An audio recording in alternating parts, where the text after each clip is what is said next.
আসসালামু আলাইকুম, আমন্ত্রণ জানাচ্ছি বাংলা ভিশন সংবাদে। আপনাদের সাথে আছি আমরা দুজন, আমি ইনশু হাসান, আমি মোহাম্মদ ইব্রাহিম। শুরুতে বিআরবি কেবলস সংবাদ শিরোনাম। নতুনদের মন্ত্রী করার অর্থ পুরনোরা ব্যর্থ নয়, সবাইকেই রাখা হবে কঠোর নজরদারিতে বলেছেন প্রধানমন্ত্রী। জাতীয় স্মৃতিসৌধ ও বঙ্গবন্ধুর প্রতিকৃতিতে শ্রদ্ধা। নতুন মন্ত্রীদের প্রথম কার্যদিবসে মুখরিত সচিবালয়ে সততা ও নিষ্ঠার সঙ্গে দায়িত্ব পালনের অঙ্গীকার। নির্বাচনী ট্রাইব্যুনালে মামলা করবে ঐক্যফ্রন্ট, যাবে প্রতিটি আসনে, দেয়া হবে ধারাবাহিক কর্মসূচি, জানিয়েছেন ডক্টর কামাল ও মির্জা ফখরুল। সাভারে গুলিবিদ্ধ পোশাক শ্রমিকের লাশ উদ্ধার, বিভিন্ন জায়গায় পুলিশের সাথে সংঘর্ষে অর্ধশতাধিক আহত, দাবি পূরণের আশ্বাস, বুধবার থেকে কাজে ফেরার আহ্বান। দেখছিলেন বিআরবি কেবলস সংবাদ শিরোনাম। এবারে বিস্তারিত। প্রধানমন্ত্রী শেখ হাসিনা বলেছেন, নতুনদের মন্ত্রী করার অর্থ এই নয় যে পুরনোরা ব্যর্থ ছিলেন। নবনির্বাচিত মন্ত্রিসভা ও আওয়ামী লীগের কার্যনির্বাহী কমিটির সঙ্গে সন্ধ্যায় গণভবনে মতবিনিময়ের সময় প্রধানমন্ত্রী এই মন্তব্য করেন। তিনি বলেন, পুরনোরা সফল ছিলেন বলেই দেশ আজ অনেক দূর এগিয়েছে। নতুনদের সুযোগ দেওয়া হয়েছে ভবিষ্যৎ প্রজন্মকে প্রস্তুত করার জন্য। মন্ত্রিপরিষদে আসা নতুনদের কাজ বুঝে শুনে করার পরামর্শ দেন প্রধানমন্ত্রী। তিনি বলেন, পুরনোদের সফলতাকে সামনের দিকে এগিয়ে নিয়ে যেতে হবে, সবাইকে কঠোর নজরদারিতে রাখা হবে বলে হুঁশিয়ার করেন প্রধানমন্ত্রী শেখ হাসিনা।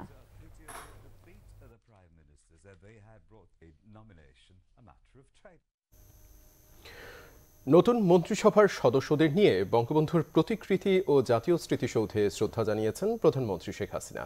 ধানমন্ডি ৩২ নম্বরে বঙ্গবন্ধুর প্রতিকৃতিতে শ্রদ্ধা জানানো শেষে মন্ত্রিসভার পরিবর্তন ও সম্প্রসারণের ইঙ্গিত দেন আওয়ামী লীগের সাধারণ সম্পাদক ওবায়দুল কাদের।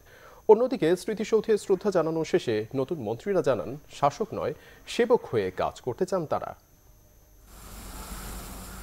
নতুন সরকারের মন্ত্রিসভার সদস্যদের নিয়ে সকালে ধানমন্ডি ৩২ নম্বরে যান প্রধানমন্ত্রী শেখ হাসিনা। এ সময় বঙ্গবন্ধুর প্রতিকৃতিতে ফুলেল শ্রদ্ধা জানান নতুন মন্ত্রিপরিষদ। পরে আওয়ামী লীগ সাধারণ সম্পাদক এবং সড়ক ও পরিবহন সেতুমন্ত্রী ওবায়দুল কাদের বলেন, সঠিক ব্যক্তিদের সঠিক দায়িত্ব দিয়েছেন প্রধানমন্ত্রী। মন্ত্রিসভায় আওয়ামী লীগ ছাড়া ১৪ দলের কেউ না থাকলেও জোটের মধ্যে কোনো টানাপোড়েন নেই বলে মনে করেন ওবায়দুল কাদের।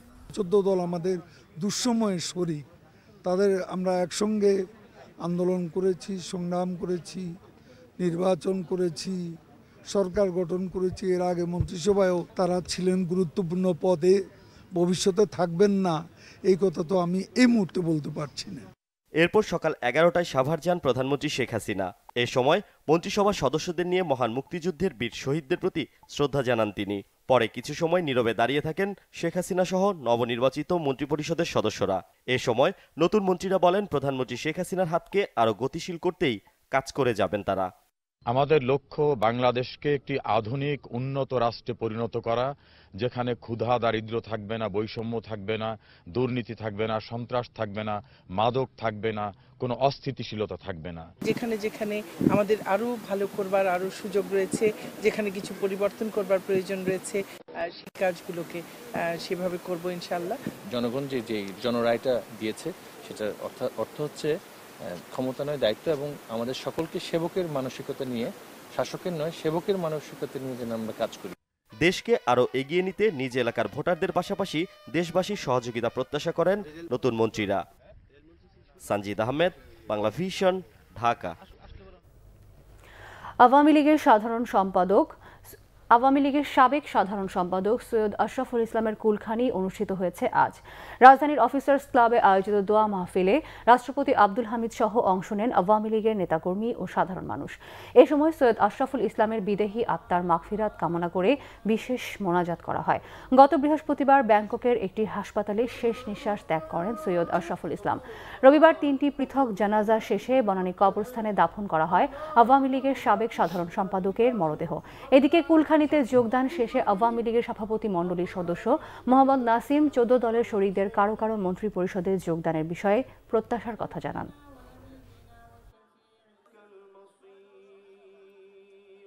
যে মন্ত্রিসভা গঠিত হয়েছে, হয়তো ভবিষ্যতের শহীদ দলের প্রতিনিধিকেও এখানে অন্তর্ভুক্ত করা হবে, কারণ শেখ হাসিনাই একমাত্র নেত্রী যিনি বাংলাদেশে ৯৬ সাল, ২০০৯ সাল, ২০১৪ সালে দেখবেন আপনি অন্য দলের একজন প্রতিনিধিকেও তিনি মন্ত্রিসভার সদস্য বানিয়েছেন। নতুন মন্ত্রীদের পদচারণায় মুখর হয়ে ওঠে সরকারের প্রশাসনের প্রাণকেন্দ্র সচিবালয়। মঙ্গলবার নিজ নিজ মন্ত্রণালয়ের দায়িত্ব বুঝে নেন মন্ত্রীরা। কর্মকর্তা কর্মচারীরা ফুলেল শুভেচ্ছায় বরণ করে নেন মন্ত্রী, প্রতিমন্ত্রী ও উপমন্ত্রীদের। ইশতেহার অনুযায়ী সন্ত্রাস, জঙ্গিবাদ, দুর্নীতি ও মাদক নির্মূলকেই নতুন সরকারের বড় চ্যালেঞ্জ হিসেবে উল্লেখ করে তা বাস্তবায়নে সবার সহযোগিতা চান নতুন মন্ত্রীরা। সড়ক পরিবহন ও সেতুমন্ত্রী ওবায়দুল কাদের বলেছেন, স্বচ্ছ উপায়ে দেশ চালাতে মন্ত্রিসভা ঢেলে সাজানো হয়েছে। জাতীয় স্মৃতিসৌধে শ্রদ্ধা নিবেদনের পর সাভার থেকে মন্ত্রিসভার সদস্যরা সোজা চলে যান সচিবালয়ে। নতুন মন্ত্রী, প্রতিমন্ত্রী, উপমন্ত্রীদের আগমনে সরব হয়ে ওঠে প্রশাসনের প্রাণকেন্দ্র। নিজ নিজ দপ্তরে ফুলেল শুভেচ্ছায় সিক্ত হন তারা। কর্মকর্তা কর্মচারীদের পাশাপাশি রাজনৈতিক সহকর্মী, শুভানুদায়ীরাও শুভেচ্ছা জানান সদ্য দায়িত্বপ্রাপ্ত মন্ত্রীদের। সড়ক পরিবহন ও সেতুমন্ত্রী ওবায়দুল কাদের বলেছেন, সড়কসহ বিভিন্ন ক্ষেত্রে শৃঙ্খলা ফিরিয়ে আনা সহ অপরাধীদের দমন করাই নতুন মন্ত্রিসভার প্রধান কাজ। দ্বিতীয়বারের মতো দায়িত্ব নিয়ে একই কথা বললেন স্বরাষ্ট্রমন্ত্রীও। অপরাধ হলে অপরাধ যেই করুক, অপরাধের শাস্তি হতেই হবে। এ ব্যাপারে আমাদের টলারেন্স, প্রাইম মিনিস্টারের টলারেন্স একেবারেই জিরো। নতুন মন্ত্রিসভা গঠনের মধ্য দিয়ে তিনি এই বার্তাটাই আবার পৌঁছালেন যে দুষ্টের দমন, শিষ্টের পালনের ব্যাপারে সরকার শতভাগ আন্তরিক। গতবারও তারা এই সন্ত্রাস, অগ্নি সন্ত্রাসের রাজনীতি শুরু করেছিল, সেইটা তারা ব্যর্থ হয়েছে এবং জনগণের থেকে তারা বিচ্ছিন্ন হয়ে গিয়েছে। এবারও যদি এই ধরনের কিছু করতে চায়, তারা আবারও জনবিচ্ছিন্ন হবে। খাদ্য, স্থানীয় সরকার, গণপূর্ত সহ বিভিন্ন মন্ত্রণালয়ের দায়িত্ব নিয়েছেন একেবারেই নতুন ব্যক্তিরা। তাই দায়িত্ব পালনে সবার সহযোগিতা চান তারা। আমরা মাননীয় প্রধানমন্ত্রীর উন্নত বাংলাদেশ লক্ষ্যে পৌঁছার জন্য যে কর্মপরিকল্পনা নেওয়া আছে ইতিমধ্যে, সে পরিকল্পনাকে বাস্তবায়নের জন্য আমি আমার সর্বাত্মক আন্তরিকতা দিয়ে কাজ করব। আমার ভিতরে যেন অহংকার না ঢোকে, আর আমি যেন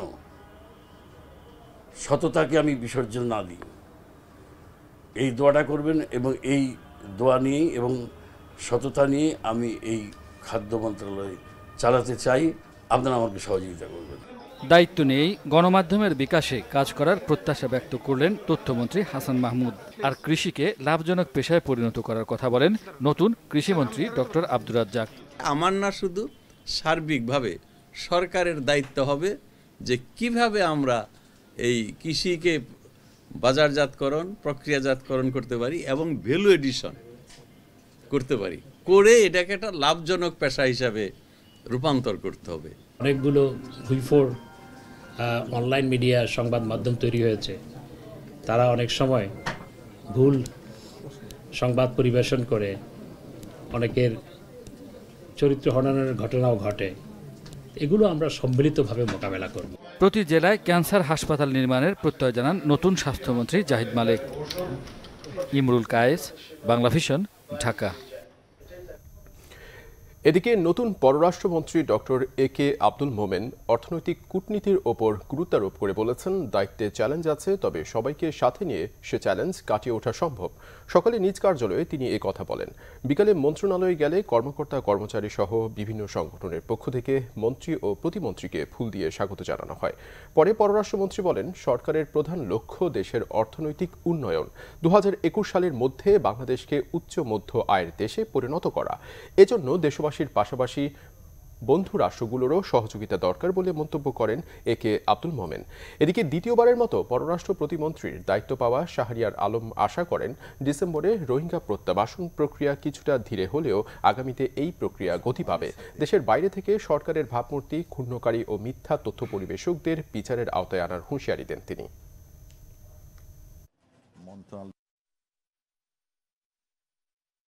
দায়িত্ব বেড়েছে, আমাদের চ্যালেঞ্জও বেড়েছে। তো আমরা সবাই মিলে কাজ করব যাতে আমাদের এই প্রত্যাশাগুলো আমরা অর্জন করতে পারি। এবং প্রত্যাশার অধিকাংশই আমাদের আপনার অর্থনৈতিক প্রত্যাশা। আমরা 2021 সালের মধ্যে উচ্চ মধ্য আয়ের দেশ হব। জাতীয় সংলাপ নির্বাচনী ট্রাইব্যুনালে দ্রুত মামলা ও আসন ভিত্তিক সফর করবে জাতীয় ঐক্যফ্রন্ট। সরকার গঠনকে জনগণ পুরোপুরি প্রত্যাখ্যান করেছে বলেছেন বিএনপি মহাসচিব মির্জা ফখরুল ইসলাম আলমগীর। তিনি অভিযোগ করেন, প্রহসনে নির্বাচনের মাধ্যমে মানুষের অধিকার কেড়ে নিয়েছে সরকার। মঙ্গলবার দুপুরে নয়াপল্টন বিএনপির কেন্দ্রীয় কার্যালয়ে সাংবাদিকদের সাথে কথা বলেন বিএনপি মহাসচিব মির্জা ফখরুল ইসলাম আলমগীর। আমরা নির্বাচনের ফলাফল প্রত্যাখ্যান করেছি, পার্লামেন্ট গঠন প্রত্যাখ্যান করেছি এবং সরকার গঠন পুরোপুরিভাবে প্রত্যাখ্যান করেছি। এবং আমরা বিশ্বাস করি যে এই সরকারের কোনো অধিকার নেই বাংলাদেশের এই আপনার 16 কোটি মানুষের উপরে তাদের রাষ্ট্র পরিচালনার দায়িত্ব পালন করা।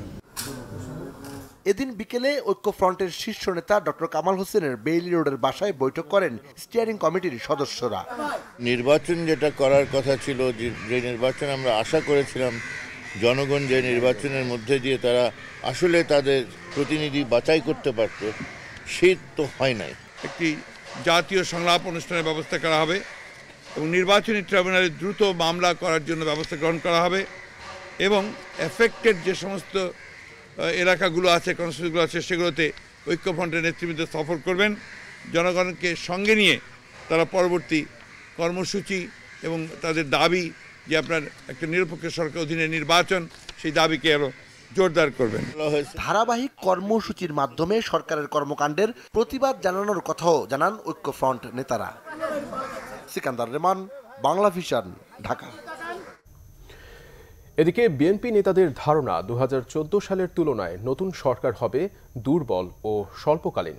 নেতারা বলেন, গত 30 ডিসেম্বর যে ভোট ডাকাতি হয়েছে তা জনগণের কাছে পরিষ্কার। তারা গতবার যেভাবে দেশ চালিয়েছে এবার তা সম্ভব হবে না। বিএনপি নেতাদের আশা একটা সময় নির্বাচন হবে এবং তা নির্দলীয় সরকারের অধীনেই হবে। 30 ডিসেম্বর নির্বাচনের সংখ্যাগরিষ্ঠতা লাভের পর সোমবার বঙ্গভবনে শপথ গ্রহণের মধ্য দিয়ে টানা তৃতীয়বারের মতো সরকার গঠন করল আওয়ামী লীগের নেতৃত্বাধীন মহাজোট। বিএনপি নেতারা বলছেন, সরকারের ভোট ডাকাতির কারণে জনগণ এবারও ভোটের অধিকার থেকে বঞ্চিত হয়েছে। 30 ডিসেম্বর কি নির্বাচন হয়েছে দেশের মানুষের কাছে তা পরিষ্কার। নতুন সরকার গতবারের চেয়ে আরও দুর্বল হবে বলে মনে করেন তারা। সরকার যে নির্বাচনে জিতেছে বলে দাবি করছেন, এটা যেহেতু কোনো নির্বাচন হয় নাই, 2014 সালে নির্বাচনের সরকারের তুলনায় বর্তমান সরকার আরো অনেক বেশি দুর্বল হবেন। এবার আমরা নির্বাচনে অংশগ্রহণ করাতে একদলীয় স্বৈরাচারী যে তাদের মুখোশ খুলে গেছে। এবার গতবার যেভাবে দেশ চালিয়েছেন, এবার সেভাবে চালানো সম্ভবপর হবে বলে আমি মনে করি না। আমি মনে করি যে এটা একটি স্বল্পকালীন সরকার হবে এবং একটা সময় আসবে তখন এখানে আবার নির্বাচন হবে এবং একটি নির্দলীয় সরকার অধীনে নির্বাচন হবে। এই সরকার জাতির কাছে প্রশ্নবিদ্ধ হয়ে থাকবে বলে মন্তব্য করেন বিএনপি নেতারা। নির্বাচন কি হচ্ছে দেশের মানুষের কাছে এটা পরিষ্কার। আবার দেশের মানুষ মৌলিক অধিকারগুলো ফিরে পেতে চেয়েছিল, আইনের শাসন, বাক স্বাধীনতা। তো এখন সেটা আরো খারাপের দিকে গেছে এবং স্বাভাবিকভাবে দেশের মানুষ হতাশাগ্রস্ত হয়েছে এবং তারা জাতির কাছে শুধু প্রশ্নবিদ্ধ হয় নাই, জাতির কাছে তারা, আমার মনে হয় জাতির মালিকানা আবারও কেড়ে নিয়ে তারা যে পথে চলছে সেটাকে রাজনীতি বলা যায় না। জনগণের ভোটাধিকার আদায়ের সংগ্রামে বিএনপি 20 দল ও জাতীয় ঐক্যফ্রন্ট অবিচল থাকবে বলে মন্তব্য করেন বিএনপি নেতারা। জাহাঙ্গীর আকন্দ, বাংলা ভিশন, ঢাকা। সংসদ সদস্যদের হলফনামায় আয় বহির্ভূত অর্থ সম্পত্তির প্রমাণ পেলে ব্যবস্থা নেয়ার কথা জানিয়েছেন দুর্নীতি দমন কমিশনের চেয়ারম্যান ইকবাল মাহমুদ। মন্ত্রী পরিষদ থেকে বাদ পড়া যেসব মন্ত্রীর বিরুদ্ধে দুর্নীতির অভিযোগ আছে তাও অনুসন্ধান করে ব্যবস্থা নেয়ার কথা জানিয়েছেন তিনি। বিকেলে দুদক কার্যালয়ের সামনে সাংবাদিকদের তিনি এসব কথা বলেন। কে বাদ পড়লো, কে থাকলো, that's not our cup of tea. আমাদের প্রশ্ন হচ্ছে দুর্নীতি যিনিই করেছেন বা করবেন, যা করেছিলেন, আমরা তাদের ব্যাপারে আমাদের নলেজে আসলে we are going to catch them. আমরা দৃশ্যমান কিছু করব যদি অভিযোগ থাকে এবং আপনারা অভিযোগ দেন। আমরা কথা এটুকু দিতে পারি, দুর্নীতির নিয়ন্ত্রণে দৃশ্যমান অগ্রগতি দেখবেন আপনারা আগামী 1 মাস, আগামী 2 মাসের মধ্যে দৃশ্যমান অগ্রগতি দেখবেন। সাভারের সুমন মিয়া নামে এক পোশাক শ্রমিকের লাশ উদ্ধার করেছে পুলিশ। শ্রমিকদের দাবি, আশপাশের কারখানায় শ্রমিক অসন্তোষের সময় গুলিতে নিহত হন তিনি। নিহতের বুকে জখমের চিহ্ন রয়েছে জানিয়ে চিকিৎসক বলছেন, তবে ময়নাতদন্তে মৃত্যুর প্রকৃত কারণ জানা যাবে। সুমন মিয়া সাভারের আনলিমা টেক্সটাইলে কাজ করত। মঙ্গলবার বিকালে সাভার উপজেলা স্বাস্থ্য কমপ্লেক্স থেকে ওই শ্রমিকের মরদেহটি উদ্ধার করে পুলিশ। সাভার উপজেলা স্বাস্থ্য কমপ্লেক্সের চিকিৎসক মোহাম্মদ শরীফুল ইসলাম জানান, উলাইল এলাকার আনলিমা টেক্সটাইলের কয়েকজন শ্রমিক মঙ্গলবার বিকালের দিকে ওই শ্রমিককে মৃত অবস্থায় হাসপাতালে নিয়ে আসে। এ সময় নিহতের সাথে থাকা শ্রমিকরা জানান, তাদের কারখানায় শ্রমিক অসন্তোষ নেই, তবে অন্য কারখানায় শ্রমিক অসন্তোষ চলাকালীন দুপুরের খাবার খেতে যাওয়ার সময় সুমন গুলিবিদ্ধ হয়ে মারা যান। এদিকে ন্যায্য মজুরি, বকেয়া বেতন সহ নানা দাবিতে আজও রাজধানীর বিভিন্ন জায়গায় বিক্ষোভ করেছেন পোশাক শ্রমিকেরা। সড়ক অবরোধের চেষ্টা করলে পুলিশের ধাওয়ায় শ্রমিকরা ছত্রভঙ্গ হয়ে যায়। শ্রমিকরা ইট পাটকেল ছুড়লে পুলিশও ছোড়ে টিয়ারশেল। এদিকে সাভারের হেমায়েতপুরে রাস্তা অবরোধের চেষ্টা করে শ্রমিকরা, সংঘর্ষ হয় পুলিশের সঙ্গে। ন্যায্য মজুরি, বকেয়া বেতন ভাতাসহ নানা দাবিতে তৃতীয় দিনের মতো মঙ্গলবার সকালে বিমানবন্দর সড়কে নেমে আসে পোশাক শ্রমিকরা।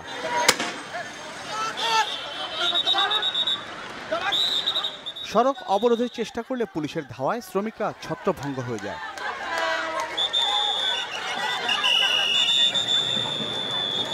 গাড়ি ভাঙচুরের বিষয়ে অলরেডি মামলা হয়েছে, আজকেও মামলা হবে, আর পরবর্তী বিষয়টা তদন্ত সাপেক্ষে আমরা জানাতে পারবো আপনাদের। মিরপুরের কালশিতে একই দাবিতে রাস্তায় নেমে আসে হাজারো শ্রমিক। আমাদের কয় টাকা বাড়াইছে না বাড়াইছে সেটা তো আমাদের নোটিশ দিতে হবে, এখনো নোটিশও পর্যন্ত দেয় নাই, আমাদের কোনো কিছু জানাই না যে কত টাকা বাড়াইছে কি বাড়াইছে। সরকার যে গ্রেড বাড়াইছে সেই অনুযায়ী বেতন বাড়াইতেছে না, তারা কম বাড়ানোর চিন্তা ভাবনা করতেছে। সরকারের ঘোষণা অনুযায়ী ন্যায্য মজুরি না পেলে আন্দোলন অব্যাহত রাখার দাবি তাদের।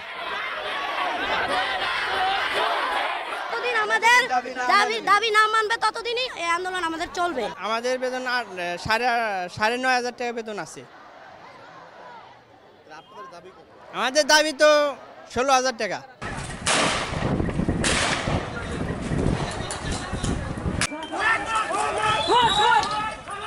এদিকে সাভারের হেমায়েতপুরে বাগবাড়ি এলাকায় বিক্ষোভে নেমে আসে বেশ কয়েকটি পোশাক কারখানার শ্রমিকরা। এ সময় পুলিশ বিক্ষুব্ধ শ্রমিকদের ছত্রভঙ্গ করার চেষ্টা করলে উভয় পক্ষের মধ্যে সংঘর্ষ বাধে। পরিস্থিতি নিয়ন্ত্রণে গুলি ছোড়ে পুলিশ, এতে আহত হন অর্ধশতাধিক। এক পর্যায়ে তাদের সাথে পাশের আরও কয়েকটি কারখানার শ্রমিকরা যোগ দেয়। পরে তারা হেমায়েতপুর শ্যামপুর সড়কে টায়ারে আগুন দেয়। জিয়া খান, বাংলা ভিশন, ঢাকা। শ্রমিকদের বেতন ভাতা সমস্যার সমাধান আগামী 1 মাসের মধ্যে হবে বলে জানিয়েছেন শ্রম প্রতিমন্ত্রী মুন্নুজান সুফিয়ান। তবে শ্রমিক অসন্তোষের নামে নৈরাজ্য মেনে নেওয়া হবে না বলে হুঁশিয়ার করেন বাণিজ্যমন্ত্রী টিপু মুন্সি। দ্রুত কাজে যোগ দিতে শ্রমিকদের প্রতি আহ্বান জানান মন্ত্রীরা। মন্ত্রীদের আশ্বাসে সন্তোষ প্রকাশ করে বুধবার থেকে কাজে যোগ দিতে শ্রমিকদের প্রতি আহ্বান জানিয়েছেন শ্রমিক নেতারাও। বেতন মজুরি বাড়ানোর দাবিতে 3 দিন ধরেই রাজপথে শ্রমিকরা। সংকট সমাধানে মঙ্গলবার শ্রম ভবনে বৈঠকে বসে সরকার, পোশাক শ্রমিক ও মালিক প্রতিনিধিরা। দীর্ঘ 2 ঘন্টারও বেশি সময় ধরে চলা বৈঠক শেষে সন্তুষ্টির কথা জানান শ্রমিক নেতারা। আমাদের শ্রমিক ভাইদেরকে আবারও আহ্বান করতে চাই, আপনারা স্ব কারখানায় আগামীকাল থেকে কাজে যাবেন। কোনো ধরনের গুজবে কান দেবেন না, কোন ধরনের প্রতারণা বা কোন ধরনের প্ররোচনার মধ্যে আপনারা অংশগ্রহণ করবেন না। শান্তিপূর্ণভাবে কারখানার উৎপাদন এবং কারখানার কাজ আপনারা চালিয়ে যাবেন। সমস্যা সমাধানের আশ্বাস দেন শ্রম প্রতিমন্ত্রী মুন্নুজান সুফিয়ান। 1 মাসের মধ্যেই এর সমাধান হবে এবং জানুয়ারি মাসের 1 তারিখ থেকে তার কার্যকারিতা হবে।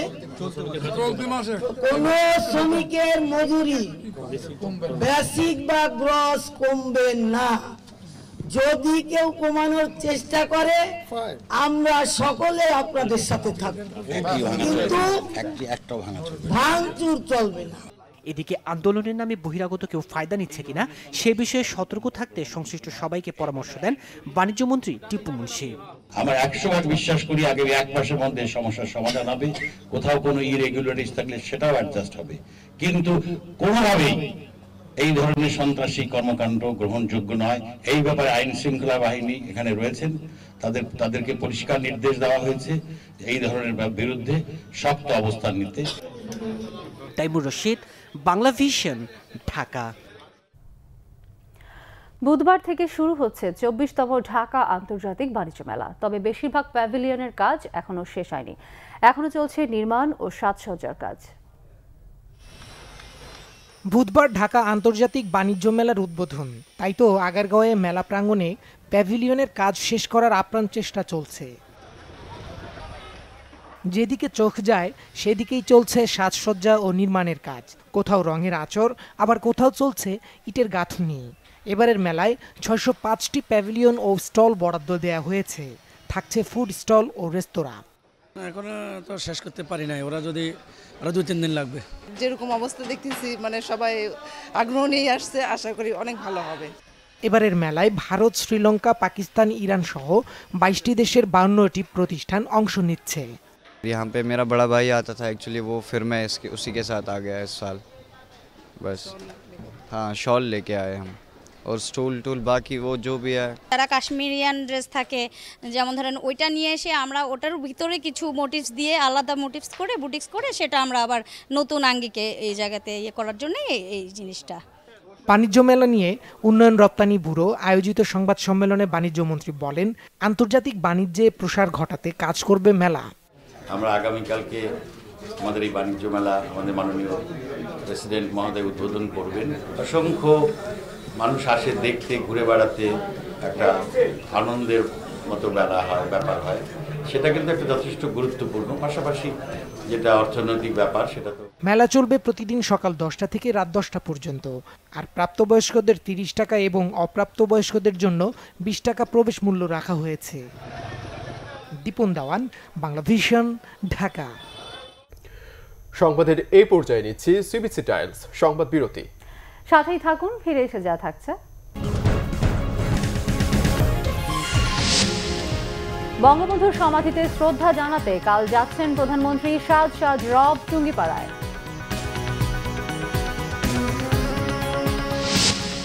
গ্রহণযোগ্য ও বিশ্বাসযোগ্য না হলে অংশগ্রহণমূলক নির্বাচনে কোনো লাভ নেই বলেছেন কমিশনার মাহবুব তালুকদার।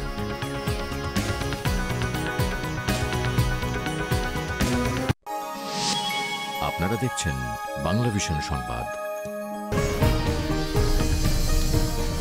স্বাগত আরেকবার বাংলা ভিশন সংবাদে। চতুর্থবার প্রধানমন্ত্রীর দায়িত্ব গ্রহণের পর বঙ্গবন্ধু সমাধিতে শ্রদ্ধা জানাতে কাল গোপালগঞ্জে যাচ্ছেন প্রধানমন্ত্রী শেখ হাসিনা। এই উপলক্ষে টুঙ্গিপাড়ায় সাজ রব বিরাজ করছে। ফুলে ফুলে সুশোভিত করা হয়েছে বঙ্গবন্ধুর সমাধিসৌধ।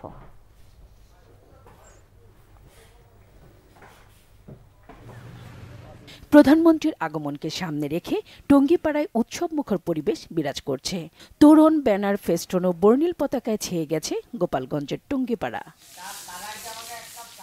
জাতির পিতা বঙ্গবন্ধু শেখ মুজিবুর রহমানের সমাধিসৌধ কমপ্লেক্স ধোয়া মোছা, সাজসজ্জা ও অলঙ্করণের কাজ প্রায় শেষ।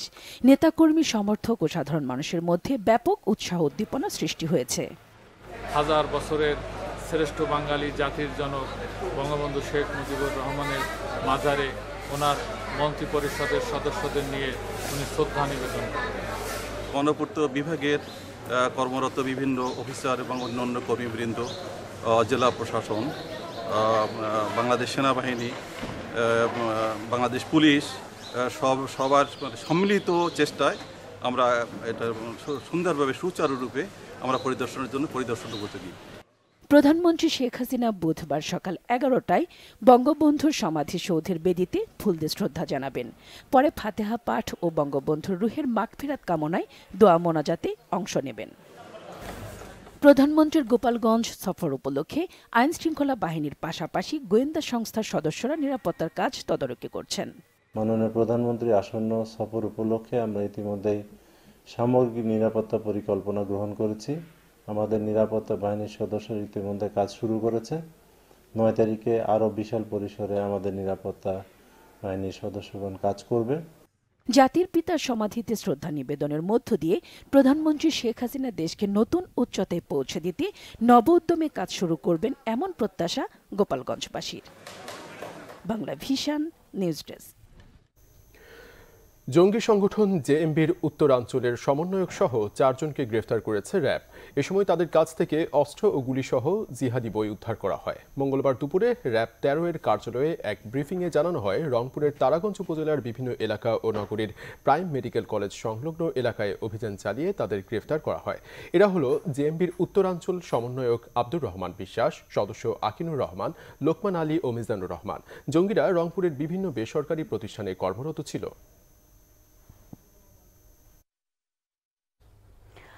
গ্রহণযোগ্য ও বিশ্বাসযোগ্য না হলে অংশগ্রহণমূলক নির্বাচনে কোনো লাভ নেই বলেছেন নির্বাচন কমিশনার মাহবুব তালুকদার। নির্বাচন বিষয়ে তার অবস্থান পরিবর্তন হয়নি বলেও জানান তিনি।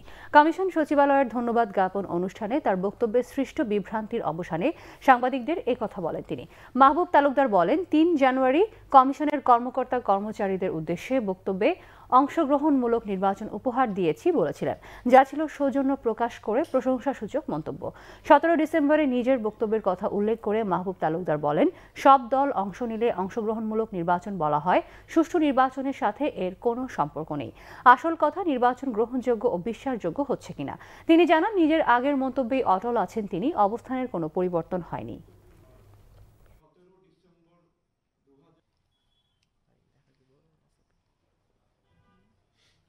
নির্বাচন গ্রহণযোগ্য বিশ্বাসযোগ্য না হলে অংশগ্রহণমূলক হলেও কোনো লাভ নেই। নির্বাচনের বিশ্বাসযোগ্যতা ও গ্রহণযোগ্যতা নিয়ে আমি ধন্যবাদ জ্ঞাপন অনুষ্ঠানে কোনো কথা বলিনি। কেমন নির্বাচন হয়েছে সাংবাদিকদের এহেন প্রশ্নের জবাবে আমি পূর্বে বলেছি, নিজেদের বিবেককে জিজ্ঞাসা করুন, তাহলে এ প্রশ্নের জবাব পেয়ে যাবেন। এখনো আমি সেই কথাই বলি, আমার অবস্থানের কোনো পরিবর্তন ঘটেনি। ঘন কুয়াশা না থাকলেও শৈত্যপ্রবাহে নাকাল উত্তরের জেলা পঞ্চগড়ের জনজীবন। 10 দিন ধরে দেশের সর্বনিম্ন তাপমাত্রা এ জেলায়। হাড় কাঁপানো শীতে বিপাকে খেটে খাওয়া নিম্ন আয়ের মানুষ। হিমালয় কাছে হওয়ায় ভয়াবহ শীতের কবলে উত্তরের জেলা পঞ্চগড়। বইছে শৈত্যপ্রবাহ। বিকাল না হতেই জেকে বসছে শীত। তীব্র শীতের সাথে যুদ্ধ করছে নিম্ন আয়ের মানুষ। গরম কাপড়ের আকুতি তাদের। পঞ্চগড়ে অস্বাভাবিক ঠান্ডা দেখা যাচ্ছে না, শীতের কারণে দোকান বার হওয়া যায় না। কম্বল অথবা কোনো সুইটার এরকম কোনো কিছু দেওয়ার মতো কেউ নেই। আমরা নদীর ধারে বসবাস করি। শীতার্তদের মাঝে শীতবস্ত্র বিতরণ অব্যাহত রেখেছে জেলা প্রশাসন। সরকারিভাবে প্রাপ্ত কম্বল এবং সোয়েটার আমরা বিতরণ করেছি। প্রায় 25,000-এর মতো কম্বল দুস্থ এবং শীতার্তদের মধ্যে বিতরণ করা হয়েছে। গত বছরের এই দিনে দেশের সর্বনিম্ন 2.6 ডিগ্রি সেলসিয়াস তাপমাত্রা রেকর্ড করা হয়েছিল পঞ্চগড়ের তেঁতুলিয়ায়। মঙ্গলবার পঞ্চগড়ের সর্বনিম্ন তাপমাত্রা 7.6 ডিগ্রি সেলসিয়াস রেকর্ড করা হয়। হিমালয় থাকার কারণে এই এলাকায় শীতের সময় হিমেল বাতাসের কারণে এই এলাকায় শীত পড়ে। দেশের মধ্যে প্রায় দিন তেঁতুলিয়াতে সর্বনিম্ন বিরাজ করছে। গরম কাপড়ের জন্য সরকারি বেসরকারি সহযোগিতার দিকে তাকিয়ে শীতার্তরা। Bangla Vision news desk. Chittagong ও চাঁপাইনবাবগঞ্জে সড়ক দুর্ঘটনায় 4 জন নিহত হয়েছেন। চট্টগ্রামের ইপিজেড মোড়ে লরির ধাক্কায় নিহত হন 2 জন। ভোরে এই দুর্ঘটনা হয়। পুলিশ জানায়, ইপিজেড মোড়ে একটি লরি নিয়ন্ত্রণ হারিয়ে সড়কের ওপর দাঁড়িয়ে থাকা সিএনজিকে চাপা দেয়। সে সময় 2 জন গুরুতর আহত হন। তাদের চট্টগ্রাম মেডিকেল কলেজ হাসপাতালে নেওয়া হলে চিকিৎসক মৃত ঘোষণা করেন। এদিকে চাঁপাইনবাবগঞ্জের কল্যাণপুরে বাসের ধাক্কায় 2 মোটরসাইকেল আরোহী নিহত হয়েছেন। চট্টগ্রামের সীতাকুণ্ডে বাসায় ঢুকে এক মাদ্রাসা শিক্ষককে ছুরিকাঘাতে হত্যা করেছে দুর্বৃত্তরা। সীতাকুণ্ডের বারককুণ্ড রেলওয়ে কলোনিতে এ হত্যাকাণ্ডের ঘটনা ঘটে। নিহত ইমরান হোসেন সীতাকুণ্ড আলিয়া কামিল মাদ্রাসার শিক্ষক। পুলিশ জানায়, রেলওয়ের স্টাফ কলোনিতে আনুমানিক রাত 2টার দিকে সরওয়ার হোসেনের বাসার দরজায় কয়েকজন লোক আঘাত করতে থাকেন। এক পর্যায়ে ভেঙে ফেলার উপক্রম হলে তিনি দরজা খুললে 7 থেকে 8 জন লোক বাসায় ঢুকে যায়। এ সময় ইমরান এগিয়ে এলে তাকে কুপিয়ে পালিয়ে যায় দুর্বৃত্তরা। পরে গুরুতর অবস্থায় তাকে চট্টগ্রাম মেডিকেল কলেজ হাসপাতালে নেওয়া হলে চিকিৎসক মৃত ঘোষণা করেন। টেকনাফে গুলিতে 2 জন নিহত হয়েছেন, তারা মাদক ব্যবসায়ী বলে দাবি র্যাবের। নিহতরা হলো ঢাকা সাভারের নগরকুণ্ডা এলাকার হাফিজুর রহমান ও বাগেরহাটের সাব্বির হোসেন। সোমবার রাতে টেকনাফের দমদমিয়া এলাকায় র্যাবের নিয়মিত চেকপোস্টে এই গোলাগুলির ঘটনা ঘটে। 2 জনকে গুলিবিদ্ধ অবস্থায় উদ্ধার করে টেকনাফ স্বাস্থ্য কমপ্লেক্সে নিয়ে গেলে চিকিৎসক মৃত ঘোষণা করেন। র্যাব 7-এর ভারপ্রাপ্ত সহকারী পুলিশ সুপার শাহ আলম জানান, তাদের কাছ থেকে 40,000 পিস ইয়াবা, একটি বিদেশি রিভলভার, একটি 1 শুটার গান ও 11 রাউন্ড গুলি উদ্ধার করা হয়েছে। এবারে ব্যবসা বাণিজ্য সহ আরও কিছু অনুষ্ঠানের খবর নিয়ে ডেস্ক রিপোর্ট। চট্টগ্রামের পাহাড়তলী বাজারে আধিপত্য বিস্তার নিয়ে খুন হওয়া মহিউদ্দিন সোহেলের হত্যাকারীদের দৃষ্টান্তমূলক শাস্তির দাবিতে সংবাদ সম্মেলন করেছে নিহতের পরিবার। বিকালে চট্টগ্রাম প্রেস ক্লাবে সংবাদ সম্মেলনে নিহতের ভাই দাবি করেন, পাহাড়তলী বাজার ও আশপাশের এলাকাকে মাদক ও সন্ত্রাসমুক্ত করার কার্যক্রম শুরু, এলাকাকে সিসি ক্যামেরার আওতাধীন করার উদ্যোগ নেয় স্থানীয় ভূমিদস্যু, মাদক ব্যবসায়ী ও অসৎ ব্যবসায়ীদের রোষানলে পড়েছিলেন সোহেল। তাই চাঁদাবাজ তকমা দিয়ে পরিকল্পিতভাবে তাকে খুন করা হয়েছে। নিহত সোহেল কমার্স কলেজ ছাত্রলীগের সাবেক সাধারণ সম্পাদক ও কেন্দ্রীয় আওয়ামী লীগের উপকমিটির সাবেক সহ সম্পাদক ছিলেন। কক্সবাজারের 80টি বৌদ্ধবিহারে প্রধানমন্ত্রীর ত্রাণ ও কল্যাণ তহবিলের 10 লাখ টাকার আর্থিক অনুদানের চেক এবং 500টি কম্বল বিতরণ করা হয়েছে। বৌদ্ধ কল্যাণ ট্রাস্ট আয়োজিত আলোচনা সভায় প্রধান অতিথি ছিলেন জেলা প্রশাসক মোহাম্মদ কামাল হোসেন। ট্রাস্টের ভাইস চেয়ারম্যান সুপ্তভূষণ বড়ুয়ার সভাপতিত্বে সভায় জেলা আওয়ামী লীগ সভাপতি অ্যাডভোকেট সিরাজুল মুস্তাফা, অতিরিক্ত পুলিশ সুপার মোহাম্মদ ইকবাল হোসেন সহ অন্যরা উপস্থিত ছিলেন। আগামীকাল থেকে শুরু হওয়া আন্তর্জাতিক বাণিজ্য মেলা উপলক্ষে দেশব্যাপী ডিজিটাল ক্যাম্পেইন সিজন 4 চালুর ঘোষণা দিয়েছে ওয়ালটন। আজ রাজধানীতে নিজেদের অফিসে এক অনুষ্ঠানে জানানো হয়, ডিজিটাল ক্যাম্পেইন সিজন 4 এর আওতায় ওয়ালটন পণ্য কিনে রেজিস্ট্রেশন করলেই ক্রেতারা পাবেন সর্বোচ্চ 1 লাখ টাকার ক্যাশ ভাউচার। পেতে পারেন কোটি টাকার ক্যাশ ভাউচার সহ motorcycle, air conditioner, laptop, fridge, LED TV, oven সহ অসংখ্য পণ্য ফ্রি। রয়েছে নিশ্চিত ক্যাশব্যাক। অনলাইনেও পাওয়া যাবে এ সুযোগ। অনুষ্ঠানে উপস্থিত ছিলেন ওয়ালটন গ্রুপের executive directors Eva Rizwana, Mohammad Emdadul Haque Sarkar, Nazrul Islam Sarkar, S M Zahid Hasan, Mohammad Raihan ও Tanvir Rahman, deputy executive directors Ariful Ambia, Uday Hakim সহ অন্যরা। Bangla Vision news desk. ফরাসি বিপ্লবকে স্মরণীয় করে রাখতে তৈরি করা আইফেল টাওয়ার এখন পর্যটকদের কাছে বিশ্বের অন্যতম আকর্ষণীয় নিদর্শন। মজার ব্যাপার হলো, এই টাওয়ারকে ভেঙে ফেলার সিদ্ধান্ত হয়েছিল 2 বার। দ্বিতীয় বিশ্বযুদ্ধের সময় তৎকালীন স্বৈরশাসক এডলফ হিটলার টাওয়ারটি ধ্বংসের নির্দেশ দিয়েছিলেন। দ্বিতীয়বার নির্মাণের 20 বছর পর এটি খুলে ফেলারও সিদ্ধান্ত হয়েছিল। সব বাধা উপেক্ষা করে 131 বছরের এই টাওয়ার দেশি বিদেশি পর্যটক আকর্ষণের পাশাপাশি সমৃদ্ধ করছে ফ্রান্সের অর্থনীতিকেও। বিস্তারিত দেখুন রিপোর্টে।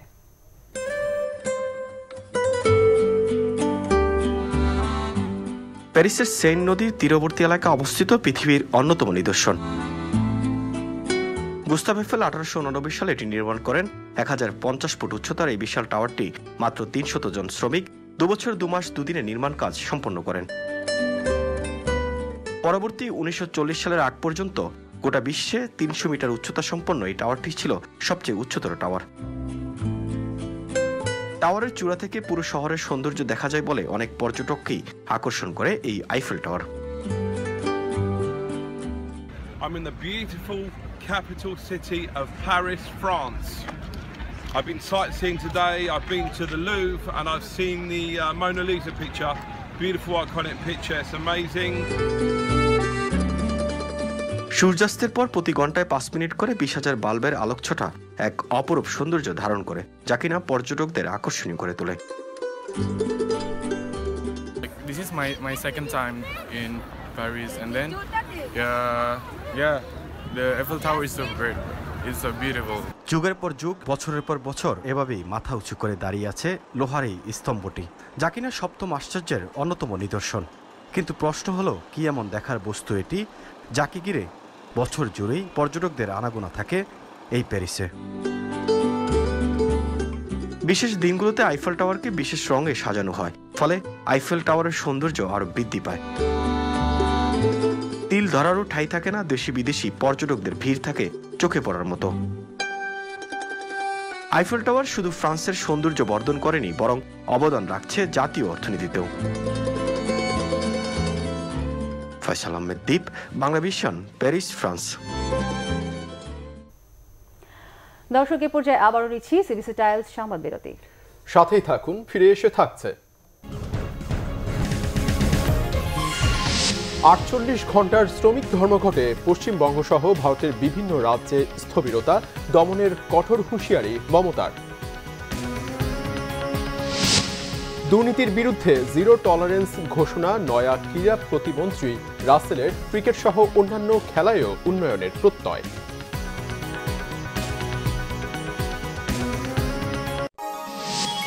আপনারা দেখছেন বাংলা ভিশন সংবাদ। আবারও স্বাগত বাংলা ভিশন সংবাদে। শুরুতেই আমিন জুয়েলার্স আন্তর্জাতিক সংবাদ।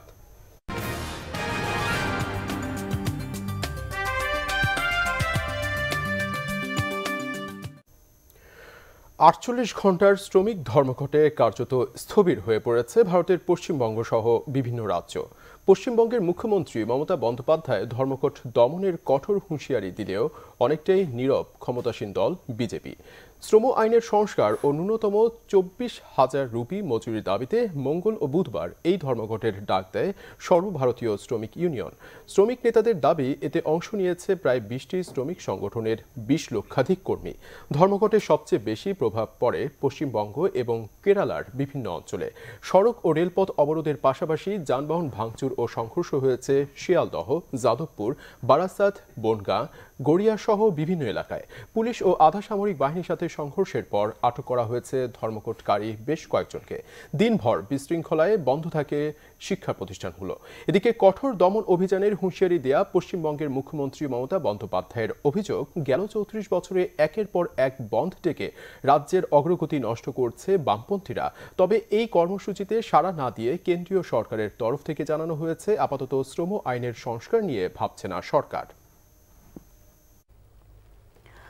যুক্তরাষ্ট্রের চলমান অচলাবস্থা বা শাটডাউন ইস্যুতে মঙ্গলবার স্থানীয় সময় রাতে জাতির উদ্দেশ্যে ভাষণ দেবেন মার্কিন প্রেসিডেন্ট ডোনাল্ড ট্রাম্প। ভাষণে প্রেসিডেন্ট ট্রাম্প মেক্সিকো সীমান্তে যুক্তরাষ্ট্রের নিরাপত্তা কতটুকু হুমকির মুখে রয়েছে সে বিষয়ে মার্কিন জনগণকে ধারণা দেবেন বলে জানিয়েছেন ভাইস প্রেসিডেন্ট মাইক পেন্স। ধারণা করা হচ্ছে ভাষণে জরুরি অবস্থা ঘোষণা করবেন মার্কিন প্রেসিডেন্ট, অথবা জরুরি অবস্থা ঘোষণা কেন প্রয়োজন তার পক্ষে ব্যাখ্যা উপস্থাপন করবেন তিনি। শাটডাউনের 19 দিন পার হলেও সংকট নিরসনের কোনো আভাস মেলেনি এখনো। এই পরিস্থিতির জন্য প্রেসিডেন্ট ট্রাম্প ও ডেমোক্র্যাট নেতারা একে অপরকে দোষারোপ করে আসছেন। বিশেষজ্ঞদের মতে, জাতীয় নিরাপত্তা হুমকির মুখে পড়লে জরুরি অবস্থা জারির আইনগত অধিকার প্রেসিডেন্টের রয়েছে। তবে বিষয়টি নিয়ে ডোনাল্ড ট্রাম্প ব্যাপক চ্যালেঞ্জ ও গ্রহণযোগ্যতা সংকটের মুখে পড়তে পারেন বলে ধারণা করা হচ্ছে। এবারে ক্লেইম্যান খেলা সংবাদ।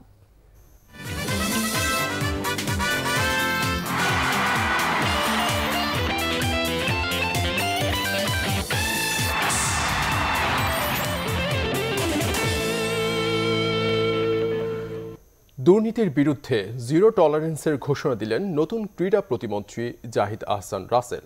আজ প্রথমবার ক্রীড়া মন্ত্রণালয় ও জাতীয় ক্রীড়া পরিষদ যান বাংলাদেশের ক্রীড়াঙ্গনের নতুন অভিভাবক। ক্রিকেট ও ফুটবলের পাশাপাশি অন্যান্য খেলাগুলোকে আরও বেশি জনপ্রিয় করে তুলতে প্রয়োজনীয় পদক্ষেপ নেওয়ার কথা জানিয়েছেন তিনি। সাফল্য ও সুষ্ঠু ব্যবস্থাপনার মাধ্যমে ক্রীড়া মন্ত্রণালয়ের ভাবমূর্তি ফিরিয়ে আনার ঘোষণাও দেন নতুন ক্রীড়া প্রতিমন্ত্রী জাহিদ আহসান রাসেল।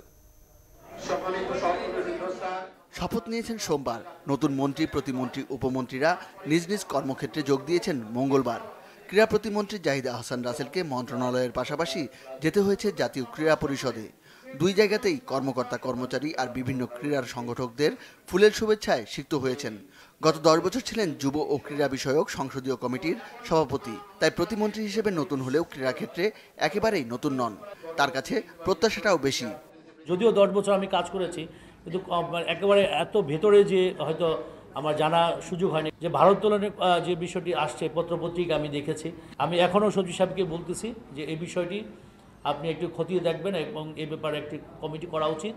কারণ এই আমাদের এই অভিভাবকের জায়গায় যেখানে আমাদের সন্তানরা নিরাপদ থাকার কথা, সেখানে যদি অনিরাপদ থাকে তাহলে তো আমরা আর কোথায় স্থান পাবে তারা।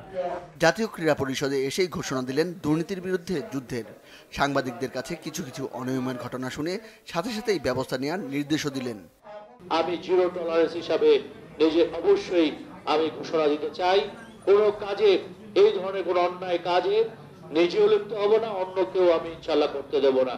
যে কথাটি বলেছেন একটা আতঙ্কের বিষয়, এটা যদি আসলে সত্য হয়ে থাকে তাহলে এটা তো আসলে কোনোভাবেই বরদাস্ত করা যাবে না, বরদাস্ত করা যায় না। আমি সচিব সাহেবকে বলবো বিষয়টাকে খতিয়ে দেখার জন্য, যেহেতু ফেডারেশনকে দেওয়া হয়েছে তাদের খেলাগুলো পরিচালনা করা, তাদের এখান থেকে সামগ্রিক কর্মকাণ্ডগুলো পরিচালনা করার, সেখানে বসে যদি তারা অন্য কোনো অন্যায় কাজে লিপ্ত হয় বা অন্য কোনো এটাকে অন্য কাজে মানে ব্যবহার করা হয়, তাহলে সেটা তো আমরা মনে করি যে এটা খুব গ্রহীত কাজ বলে আমি মনে করি। এটা অবশ্যই এই ধরনের যদি কোনো কিছু হয় আমি অবশ্যই তদন্ত করে দেখতে বলবো, অবশ্যই তাদের বিরুদ্ধে এই ব্যাপারে ব্যবস্থা নেওয়া হবে। গত 10 বছরে অবকাঠামো যত হয়েছে খেলার মান তত বাড়েনি। ক্রিকেট ফুটবলের বাইরে অন্যান্য খেলায় নেই তেমন উন্নতি, যদিও একেবারেই উন্নতি হয়নি তা মানতে নারাজ নতুন ক্রীড়া প্রতিমন্ত্রী। সম্ভাবনাময় কিছু খেলাকে অগ্রাধিকার দেওয়ার কথা জানান তিনি। একেবারে অন্য খেলাধুলার কোনো উন্নয়ন ঘটে নাই, এটা কিন্তু ঠিক হবে না। এটা একেবারে মানে আমি অবশ্যই মনে করি শুধু ফুটবল ক্রিকেট নয়, আর অন্য খেলাধুলারও অনেক উন্নয়ন ঘটেছে, এবং তবে এটাকে আরও উন্নয়ন দরকার। এটাকে আরও আন্তর্জাতিকভাবে এটাকে এগিয়ে নেওয়ার জন্য আরও বেশি ব্যাপকভাবে এটাকে আরও এগিয়ে নেওয়া দরকার। আমরা প্রায়োরিটি ঠিক করতে চাই, যে কয়টি ফেডারেশন দিয়ে আসলেই আন্তর্জাতিকভাবে মানে গোল্ড মেডেল বা পদক আনা সম্ভব, সেগুলোকে আমরা কিছু ফেডারেশনকে আমরা প্রায়োরিটি ঠিক করে আমরা কাজ করতে চাই। মন্ত্রণালয়ে যোগ দিলেও কাজ শুরু করেননি এখনও জাহিদ হাসান রাসেল, তাই এখনই কোনো প্রতিশ্রুতি দিতে রাজি নন। তবে দ্রুতই তার কাজের স্বরূপ দেখা যাবে বলে জানান খেলাধুলার নতুন অভিভাবক। মনির হোসেন খান, বাংলা ভিশন, ঢাকা। শেষ করার আগে বিআরবি কেবল শিরোনামগুলো জানিয়ে দিচ্ছি আরও একবার। নতুনদের মন্ত্রী করার অর্থ পুরনোরা ব্যর্থ নয়, সবাইকেই রাখা হবে কঠোর নজরদারিতে বলেছেন প্রধানমন্ত্রী। জাতীয় স্মৃতিসৌধ ও বঙ্গবন্ধুর প্রতিকৃতিতে শ্রদ্ধা। নতুন মন্ত্রীদের প্রথম কার্যদিবসে মুখরিত সচিবালয়, সততা ও নিষ্ঠার সঙ্গে দায়িত্ব পালনের অঙ্গীকার। নির্বাচনী ট্রাইব্যুনালে মামলা করবে ঐক্যফ্রন্ট, যাবে প্রতিটি আসনে দেয়া হবে ধারাবাহিক কর্মসূচি, জানিয়েছেন ডক্টর কামাল ও মির্জা ফখরুল। সাভারে গুলিবিদ্ধ পোশাক শ্রমিকের লাশ উদ্ধার, বিভিন্ন জায়গায় পুলিশের সাথে সংঘর্ষে অর্ধশতাধিক আহত, দাবি পূরণের আশ্বাস, বুধবার থেকে কাজে ফেরার আহ্বান। দর্শক, এই ছিল এখনকার মতো, পরের সংবাদ রাত 1:30টায় দেখার আমন্ত্রণ রইল।